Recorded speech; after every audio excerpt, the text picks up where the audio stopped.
초대교회 성도들을 보면 공통적인 게 하나 있습니다. 이들은 연약한 사람들이고 이들은 부족한 사람들이, 이들은 주님이 떠나셨기 때문에 두려움에 눌려있던 사람들입니다. 이렇게 힘없고 연약하고 다 떠나고 이제 120명밖에 딸랑 남지 않은 이들이 놀랍게 외부로부터 오는 권세를 하나 받아요. 자신들은 안 돼요. 왜냐하면 두려움에, 이들은 주님이 떠나고 난 다음에 그들의 남은 건 두려움이에요. 염려와 근심밖에 없습니다. 그리고 한 사람씩 주님을 배도하게 되고 한 사람씩 순교하는 사람이 늘어나요. 그러니까 그걸 바라보면서 나도 그럼 둘 중에 하나 하는 거 아니야? 주님을 배도하든지, 내가 죽으면 어떡하지? 내가 죽게 되면 우리 와이프는 어떡하지? 내 남편은 어떡하지? 우리 부모님은 어떡하지? 내 자녀는 어떡할까? 이런 고민에 빠지니까 점점 위축될 수밖에 없어요. 그러니까 뭔가 주를 위해서 살고자 하는데 내 안에는 힘이 없어요. 그래서 외부로부터 힘이 오는 거예요. 기도할 때 그 외부로부터 힘이 바로 성령님인 것이죠. 전혀 내가 할 수 없는, 이길 수 없는 엄청난 힘이 외부로부터 들어와요. 왜? 나는 안 되기 때문이지. 여러분 제주도 가면 천지연 폭포나 정방 폭포가 있습니다. 유명한 것이잖아요. 제주도에 가면 누구나 코스로 가고, 또 다리가 우리 권사님들과 함께 갔을 때는 너무 이렇게 멀어가지고 못 갔어요. 그냥 저기 어디 있을 겁니다 이렇게 봤지만, 저도 목사님들 몇 번 가면서 또한 정방폭포, 천지연폭포를 봤어요. 근데 제게는 이게 한눈에 확 안 들어요. 왜냐하면 저는 나이아가라 폭포를 몇 번 봤단 말이에요. 정방폭포와 천지연을 본 것보다 저는 나이아가라 폭포를 더 많이 봤어요. 엄청난 물이 쏟아지고 배를 타고 들어가고 그 배가 빗물이 그 물이 떨어지는 걸 제가 몇 번이나 경험하고, 그리고 보면서 늘상 계절의 상관이 떨어지는 나이아가라 폭포를 저는 많이 봤어요. 미국에서. 그걸 보았던 제게 이 정방폭포나 천지연폭포는 멋있긴 한데 뭔가 좀 약한 것 같다, 이런 마음이 들어요. 이런 마음이 듭니다. 보세요. 다른 세계로부터, 우리나라에는 정방폭포와 천지연폭포가 있는데 제가 다른 세계에서 엄청난 걸 보고 오니까 그게 엄청난 게 아닌 거예요. 저한테는 개인적으로. 뭐지? 저렇게 뜻은 뭐 설명서가 많이 있지만 별거 이렇게 들 정도에, 왜? 엄청난 걸 보고 왔기 때문에. 우리 가운데 문제가, 우리가 지금 해결할 수 많은 문제가 있어요. 이렇게 이것도 안 되고 저것도 안 되고 이것도 고민이고 이것도 고민인데, 이 고민이 외부로부터, 다른 세계로부터 엄청난 걸 받게 되면 이게 작게 보일 때가 있습니다. 그때가 바로 성령이 임하실 때예요. 그래서 외부로부터 오는 다른 세계, 다른 힘이 우리 가운데 필요한 거예요. 이것이 초대교회 때 나온 사도행전 2장에 나온 성령의 역사이고, 더 놀라운 것은 예수님이 떠나가시면서 그 성령을 우리 가운데 보내셨단 말이에요. 그분은 이제 떠나는 게 아니에요. 이렇게 외부로부터 오실 필요가 우리 안에 계셨어요. 그러므로 그분이 내 안에서 활동할 수 있도록 우리가 그분 자리를 내어주면 되는데, 우리가 좀처럼 그분 자리를 내어주지 않아요. 여전히 나 중심으로 살아가기 때문에 그분이 역사할 공간이 없는 거예요. 내가 그분 자리를 내어주게 되면 외부로부터 온 엄청난 힘인 성령님께서 이 작은, 예전에는 엄청 커 보였던 이 문제를 작게 보게 만들어주고 이기게 하시며 승리하게 만들어 주신다, 이런 말이에요. 그러니까 외부로부터 뭔가 받으면 돼요. 외부로부터. 저는 외부로부터 다른 세계에서 나이아가라 폭포를 많이 봤기 때문에 정방폭포나 천지연폭포 가서 사진도 찍었지만 좀 약한 것 같다, 이런 마음이 들어요. 이처럼 외부로부터 큰 은혜를 경험하게 되면 우리에게 닥친 그 문제가 별것 아닌 것처럼 보이더라, 이런 말이에요. 그러니까 이게 바로 성령의 역사이고 성령의 능력이며 성령의 은혜인 것입니다. 사도행전 10장 38절을 다시 한번 읽겠습니다. 시작.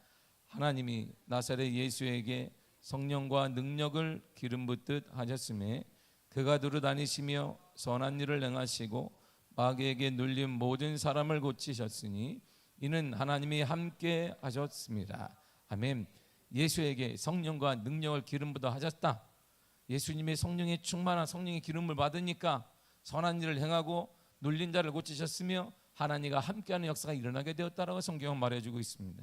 성령의 능력은 어떻게 작용할 거예요? 하나님의 영에 가장 순수하게 인간의 영에 직접 작용하시는 거예요. 누굴 통해서도 아니라 하나님이 직접 역사하십니다. 레슬리 선수는 육체의 힘을 사용해서 상대방을 제압하게 됩니다. 선생님은 학생들에게 이 개념을 다 가르쳐요. 수학 개념을 가르치든 윤리 개념을 가르치든 나름대로의 개념을 심어줌으로써 학생들을 교육하게 됩니다. 도덕군자는 제 아들이 양심에 따라 의물감을 가지고 살도록 양심에 대해서 의무감을 심어주게 돼요. 그러나 성령님은 그분 자신이 인간의 영역에 직접 관여하시는 거예요. 우리의 삶의 영역에 직접 작용하셔서 그분의 거룩한 목적을 이루신다는 말입니다. 누구를 통해 무엇을 통해서 하는 게 아니라 그분이 직접 오시고 직접 방문하시며 직접 우리 가운데 오시더라 이런 말이에요. 어떤 교육이나 방법이 아니에요. 그분이 직접 내 안에 오심으로 그분이 역사하고 그분이 가르치시며 그분이 보이게 하시며 그분이 인도하는 역사가 나타나게 되더라 이런 말입니다. 그분의 거룩하심은 요한복음 3장 16절에서 말씀하고 있습니다. 요한복음 3장 16절 말씀을 읽겠습니다. 시작. 하나님이 세상을 이처럼 사랑하사 독생자를 주었으니 이는 그를 믿는 자마다 멸망하지 않고 영생을 얻게 하려 하심이라. 아멘. 또한 주님 이렇게 말씀하셨습니다. 사도행전 1장 8절입니다. 시작. 오직 성령이 너희에게 임하시면 너희가 권능을 받고 예루살렘과 온 유대와 사마리아와 땅끝까지 이르러 내 증인이 되리라 하시니라. 아멘. 너희가 권능을 받고 라는 말씀에서 그 능력은 기독교의 고유의 영적 능력을 말하는 것입니다. 이 능력은 누구한테 배우는 것이 아니에요. 선생님에게 배우는 것이 그런 능력이 아닙니다. 능력 쌓을 수 있습니다. 경험 쌓을 수 있으면 누구를 알게 되면 높은 사람을 알게 되면 어떤 기술을 배우게 되면 누구에게 교육을 받으면 그런 능력 차원이 아니에요. 우리가 말하는 기독교는 그런 능력이 아니에요. 배워서 하고 뭘 하는 게 아니에요. 답습하는 게 아닙니다. 훈련받는 게 아닙니다. 그분이 그냥 갑자기 어느 중간에 갑자기 오시는 거예요. 그러면 능력의 사람으로 변화가 되는 것이 한순간에 변화가 일어나느냐? 예, 일어날 수 있습니다. 사람이 어떻게 변화될까요? 못하죠. 내가 암만 해도 못하면 내가 자녀에게 뭐하라 뭐해도 되지 않아요. 그거는 잔소리밖에 되지 않죠. 오히려 다 관계가 악화되죠. 능력은 그런 게 아니에요. 기독교에서 말하는 그 능력은 성령이 한순간에 임하심으로 인간의 생각이 완전히 바뀌는 역사를 경험하게 되는 것입니다. 이것이 바로 성경이 말하는 능력의 능력이에요. 그렇다고 해서 이것이 정신적 능력이나 육신적 능력은 아닙니다. 이것은 자연스럽게 볼 수 있는 능력과는 다른 거예요. 바닷물을 끌어당기는 달의 인력과도 다르고 거대한 나무를 두 동강 내는 성남 벼락과도 다릅니다. 하나님이 주신 능력은 자연의 물리적인 힘과는 전혀 다르단 말입니다. 엄청난 비가 내리게 되면 건물이 싹 씻겨 내리고 쓰나미가 오면 건물이 다 씻겨 내려갑니다. 토네이도가 불면 싹 건물이 씻겨 나가요. 이 토네이도는 제가 몇 번을 봤어요. 이게 제가 정확히 기억하는데 제 미국에 도착하자마자 세차를 혼자 하니까 세차를 막 하고 있는데 세차를 돈 아낀다고 막 하고 있는데 갑자기 앰뷸런스가 막 울려요. 뭔가 했더니 짜증에서 구름이 뭔가 바람이 조금씩 일어나요. 이렇게 다 도망가는 저는 경험이 없으니까 사람들이 왜 가지? 와 사람이 없으니까 세차하기 좋다 막 하고 있는데 계속 들리는데 무슨 뜻인지 모르겠고 뭐라 하는데 뭐 알아듣지도 못하겠고 뭐라 그러는데 아무튼 사람은 없어요. 이게 조용한데 근데 뭔가 조그만 게 막 올라와요. 이렇게. 저게 뭐냐 그랬더니 그러고 나서 어머 하다가 자꾸 집으로 들어갔는데 다음날 되니까 눈을 딱 떠보니까 우리 앞에 있는 나무도 날아갔고 엄청난 나무도 뽑혔고 그리고 집들이 그냥 한 부분이 다 툭툭 날아가 버렸어요. 그럼 밤에 그럼 뭐 했느냐? 지하실은 무조건 들어가 있는 거예요. 이렇게. 그래서 미국에 지하실이 있어요. 지하실에 가만히 있는 날아가든지 뭐 하든지 하도록 엄청난 자연의 힘이 있습니다. 바람의 힘도 있고 그리고 비의 힘도 있고 많습니다. 그러나 하나님의 능력 이것은 주님의 능력은 이런 것과는 다른 거예요. 이것은 영적 능력이고 하나님 자신의 능력이에요. 그분의 능력을 말하게 되는 것입니다. 영적 도덕적 목적을 성취해서 참 능력을 말하게 되는 것입니다. 전에는 본질상 약했던 인간들을 하나님의 형상으로 변화시키는 능력, 바로 그것이 하나님의 허락하신 우리에게 능력인 것입니다. 이 능력이 바로 우리가 새벽마다 구하고 기름 받기를 간절히 사모하는 바로 그 능력이, 여러분들이 구하는 그 능력 받으시기를 축복합니다. 사모함으로 성령 충만의 역사가 나타나기를 바랍니다. 그 능력을 받아야 인생이 달라져요. 그 능력을 받아 우리가 보는 눈이 달라지고, 그 능력을 받아 우리 가정이 달라지며, 우리 다음 세대 내 인생이 달라지며, 우리 미래가 달라, 우리 교회가 달라지게 되는 것입니다. 이 놀라운 능력이 우리 안에 임하기를 간절히 구하십시오. 그걸 구해야 되는 것입니다. 성령이 오시옵소서. 성령이여 우리에게 임하소서. 그 능력을 말하는 것, 그 능력, 돈의 능력을 말하는 것도 아니고, 힘의 능력을 말하는 것도, 정글의 법칙의 능력을 말하는 것도 아닙니다. 세상의 그 자연적인 그 능력을 말하는 것이 아니라 그분만이 줄 수 있는 성령의 능력, 인간을 변화시키는 그 능력, 내 삶에 담량을 주는 그 능력. 연약한 제 아들이 120명이면 우리는 어떻게 할까 고민했을 때 외부로부터 강한 성령의 역사가 나타났더니 인간이 완전히 변화가 되어서 유대인들 앞에 주 예수를 믿으라 외칠 수 있는 능력. 그로부터 예루살렘인과 10만 명인데 10,000명 이상의 크리스찬이 되어지는 그 놀라운 능력, 그 능력을 사모하시 간절히 축복합니다. 이 능력이 임하면 우리의 생각이 달라져요. 우리의 행동이 달라집니다. 예수님을 더욱 닮아가게 됩니다. 예수님을 닮아가는 거예요. 예수님을 주님이 쓰시기에 합당한 인물이 됩니다. 이 능력은 성취하시는 능력입니다. 예레미야 33장 2절에 이렇게 말해주고 있습니다. 시작. 이를 행하시는 여호와, 그것을 만들어 성취하시는 여호와, 그의 이름을 여호와라 하는 이가 이와 같이 이르시리라. 아멘. 행하시고 성취하시는 하나님의 이름 앞에 보세요. 여호와, 하나님의 이름은 여호와인데, 근데 행하시는 여호와, 성취하는 여호와 동일하잖아요. 하나님은 성취하는 여호와예요. 하나님이 일하시는 여호와입니다. 하나님은 마무리를 짓는 여호와예요. 우리 하나님은 우리 인생의 마무리, 그 문제의 마무리, 모든 것을 해결하는 하나님이 되십니다. 3절에도 이런 말이 있습니다. 시작. 너는 내게 부르짖으라. 내가 내게 응답하겠고 내가 알지 못하는 크고 은밀한 일을 내게 보이리라. 아멘. 우리가 오늘 기도하고 사모하며 기도하게 되면 우리가 알지 못했던, 해답을 찾을 수 없었던 우리 가정의 그 문제, 여러분들 기도하는 그 문제에 답을 얻게 될 것입니다. 누가복음 24장 49절 이렇게 말합니다. 시작. 볼지어다 내가 내 아버지께서 약속하신 것을 너희에게 보내리니 너희는 위로부터 능력으로 입혀질 때까지 이 성에 머물라 하시니라. 아멘. 능력은 위로부터 오는 거예요. 위로부터 능력이 와요. 야고보서 1장 17절이 각종 좋은 선물과 은사가 위로부터 우리에게 임한다. 위로. 성령의 은을 말하면 외부로부터 오는 거예요. 우리는 안 되니까. 우리는 안 되잖아요. 우리는 안 되니까 결론은 딱 하네. 또 다른 힘이 필요한 거예요. 그래서 외부로부터 거여갈 수 없는 능력이 임한다는 거예요. 너희는 위로부터 능력으로 입혀질 때까지 예루살렘에 머물라, 이런 거예요. 능력으로 입혀질 때까지. 가장 좋은 은사와 선물이 빛들의 위로부터 빛들의 아버지께로 내려온다 그랬어요. 왜요? 이 능력은 우리에게 나타날 수 없어요. 우리가 가질 수 없어요. 능력이란 말의 뜻은 어떤 일을 해낼 수 있는 힘을 말합니다. 성령님의 사역이라는 놀라운 일은 교회와 성도들의 마음속에 벌어지게 됩니다. 성령님은 영적인 것들이 그들의 마음속에 실제로 존재하는 것처럼 느껴지도록 만드는 거예요.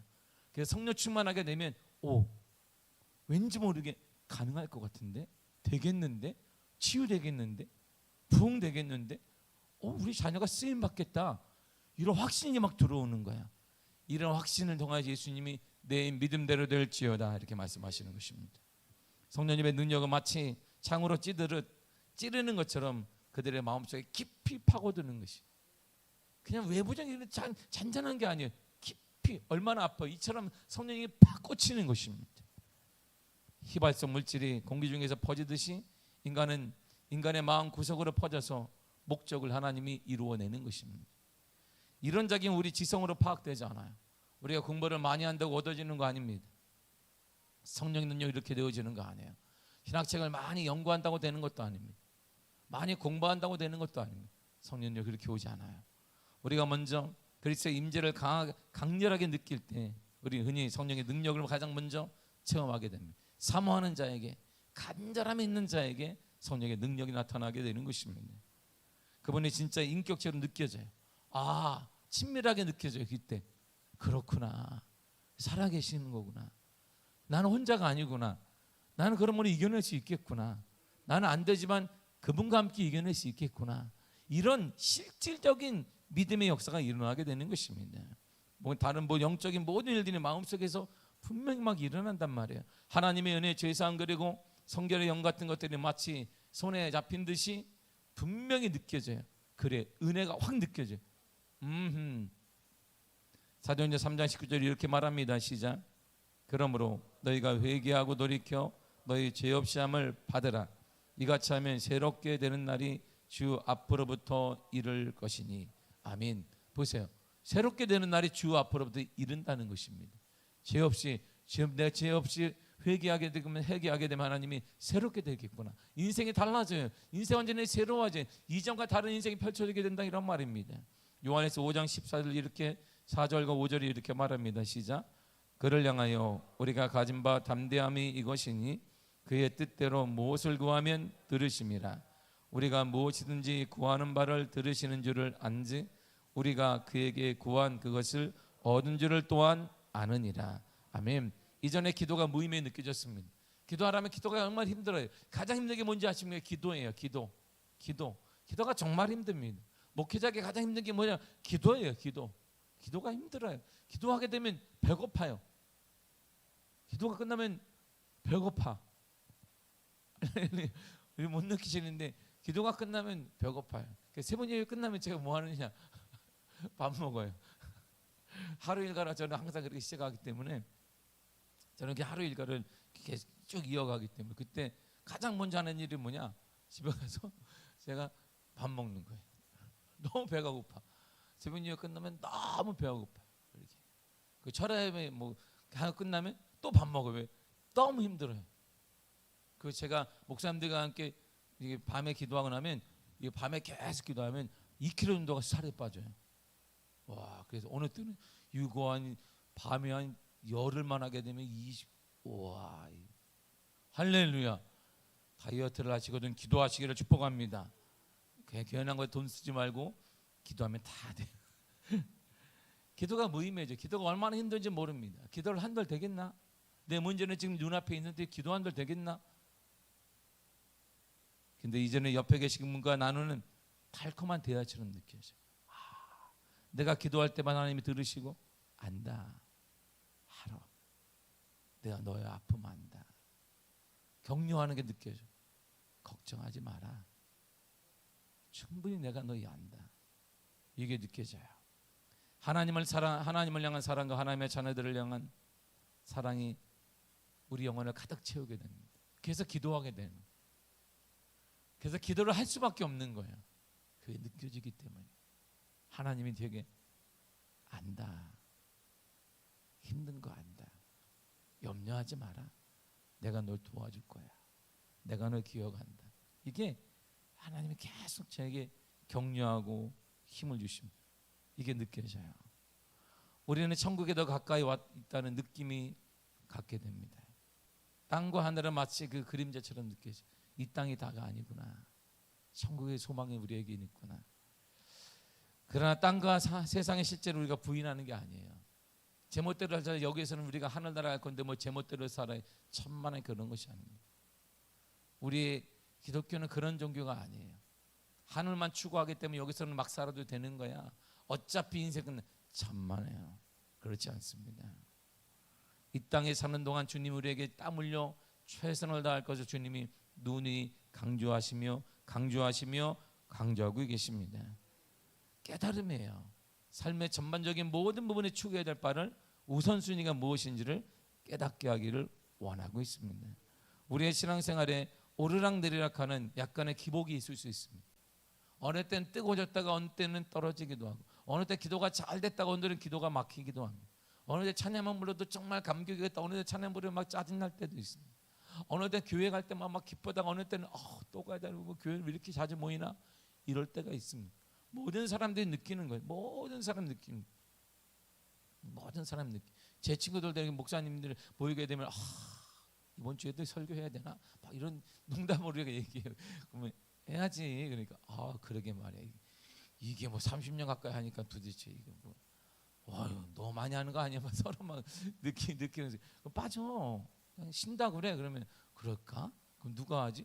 아무나 하겠지 뭐 얘기해 봐봐. 그러니까 얘기하는 순간 교회가 난리가 날 텐데. 야, 우리 성도들도 이게 직장에 이게 피곤하면은 가끔 가다가 한 달에 한 번씩 쉬잖아. 담임 목사님 너도 가서 쉰다고 그래. 그럼 반응을 봐봐. 딱 눈치를 딱 봐서 분위기가 안 좋다 그러면 그러려고 했으나 제가 헌신된 마음으로 끝까지 사역하겠습니다. 얘기를 하고 딱 던졌더니 성도들이 끄덕끄덕하게 하면 그럼 감사합니다라고 쉬어라. 이렇게 얘기해. 쉽지 않아요. 모든 사람들이 기복이 있습니다. 목사도 그렇고 다 기복이 있어요. 어떻게 다 성령 충만하겠습니까? 신앙생활이 다 이런 거예요. 그러나 근본적인 방향이 하나 있습니다. 아무리 우리가 굴곡심에도 우리의 근본적인 방향은 하늘나라를 향하는 것입니다. 하늘나라의 소망을 두는 것입니다. 이것이 바로 신약성경에서 말하는 능력으로 변화된 삶이에요. 에베소서 4장 22절에서 24절까지입니다. 시작. 너희는 유혹의 욕심을 따라 썩어져가는 구습을 따르는 옛사람을 벗어버리고 오직 너희의 새롭게 되며 하나님을 따라 의와 진리의 거룩함으로 지으심을 받은 새 사람을 입으라. 아멘. 심령을 새롭게 낸다 이런 말입니다. 하나님을 따라 그 거룩함으로 새로운 사람이 돼요. 전혀 다른 사람이 됩니다. 우리는 날마다 후패해요. 나이가 들어갑니다. 우리 날마다 굴곡이심이에요. 그러나 그럼에도 불구하고 늘상 하늘나라를 향하게 되고 하늘나라 생각하게 되고 점점 하나님께 나아갈 수 있는 은혜. 우리가 아무리 시험 들어도 여러분 시험 들 수 있습니다. 그렇지만 우리는 여전히 그러나 하나님께 가고 있는 깨닫고 가고 또 더뎌갈 수 있습니다. 시험 들 때마다 더뎌갈 수 있으나 분명한 사실은 그럼에도 우리는 하나님께 조금씩 가고 있는 거예요. 조금씩 계속 가고 있는 것입니다. 생명을 주시는 성령의 능력을 그러므로 구하시기를 바랍니다. 요한복음 6장 63절에 이렇게 말합니다. 시작. 살리는 것은 영이니 육은 무익하니라. 내가 너희에게 이른 말은 영이요 생명이라. 아멘. 생명을 주시는 그 영, 바로 성령을 구하시기를 바랍니다. 성령이 오시면 살아나는 거예요. 성령이 오시면 회복됩니다.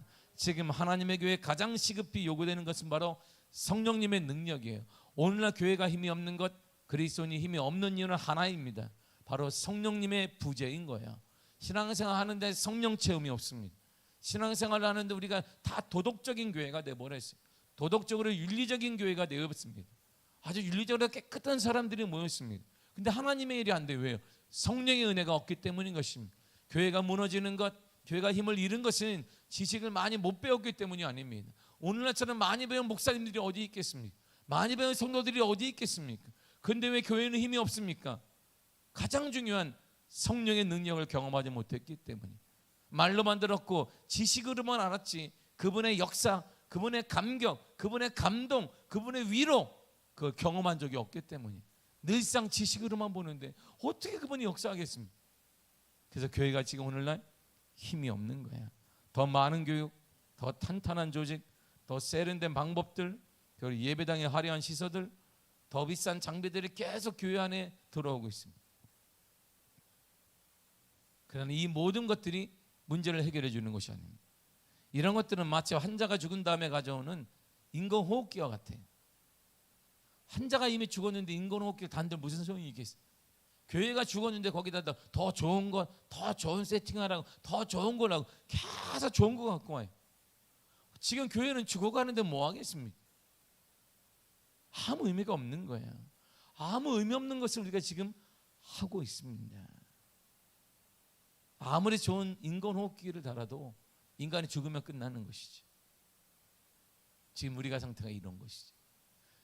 사도행전 10장 44절 이하가 이렇게 말해주고 있습니다. 시작. 베드로가 이 말을 할 때에 성령의 말씀 듣는 모든 사람에게 내려오시니 베드로와 함께 온 할례 받은 신자들이 이방인에게도 성령 부어 주심으로 말미암아 놀라니 이는 방언을 말하며 하나님 높임을 들음이라라. 이에 베드로가 이르되 이 사람들이 우리와 같이 성령을 받았으니 누가 능히 물로 세례 베품을 금하리요 하고 명하여 예수 그리스도의 이름으로 세례를 베풀라 하니라. 그들이 베드로에게 며칠 더 머물기를 정하니라. 아멘. 보세요. 베드로가 계속 전하고 있는데 그때 놀라운 표징이 하나 나타. 외부로부터 엄청난 힘의 성령이 오셨어요. 그리고 이들은 이방인인데 깜짝 놀랐습니다. 성령을 체험한 거예요. 유대인도 아닌데 이들은 그렇다고 예수님을 따르는 사람도 아닌데 이방인인 그들이 사모하게 되니까 성령의 역사를 경험하게 되었단 말이에요. 우리는 이방인이 아니에요. 우리는 하나님의 자녀들입니다. 그러므로 사모하며 구하시기를 바랍니다. 사모하며 구하면 외부로부터 엄청난 힘, 여러분의 그 문제를 극복할 수 엄청난 힘인 성령이 일하시고, 이제 외부로부터 오는 것이 아니라 그분은 우리 안에 계신 성령님이 폭발하신단 말이에요. 그분이 역사하여 주실 것입니다. 이처럼 생명을 주시는 분은 성령님이십니다. 그분을 의지하지 않는 우리의 봉사, 우리의 헌신, 우리의 모든 것들은 다 형식적인 것입니다. 경건의 모양은 있으나 능력은 상실한 것입니다. 교회만 그저 왔다 갔다 한다고 생명이 있다고 보장 못하는 것입니다. 스스로 확인해 보아야 됩니다. 내 안에 예수 생명이 있는지 없는지. 그것 없이 자기 열심으로 할 수 있습니다.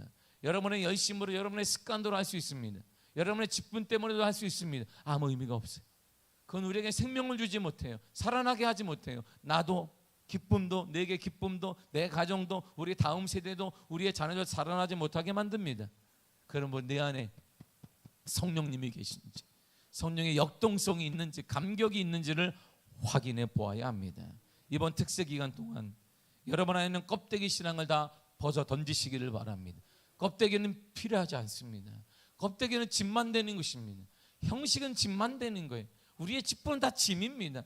직분을 다 내어놓고 외부로부터 오는 엄청난 힘, 사도들이 받았던 그 외부로부터 오는 그 엄청난 힘, 두려움을 이겨내고 순교의 각오도 드러내고, 그래서 예루살렘은 복음으로 전폭적으로 만들었던 그 힘, 외부로부터 그 성령의 능력을 경험하시 간절히 축복합니다. 그런 은혜가 이번 특세기가 나타나기를 간절히 축복합니다. 기도하겠습니다. 하나님 감사.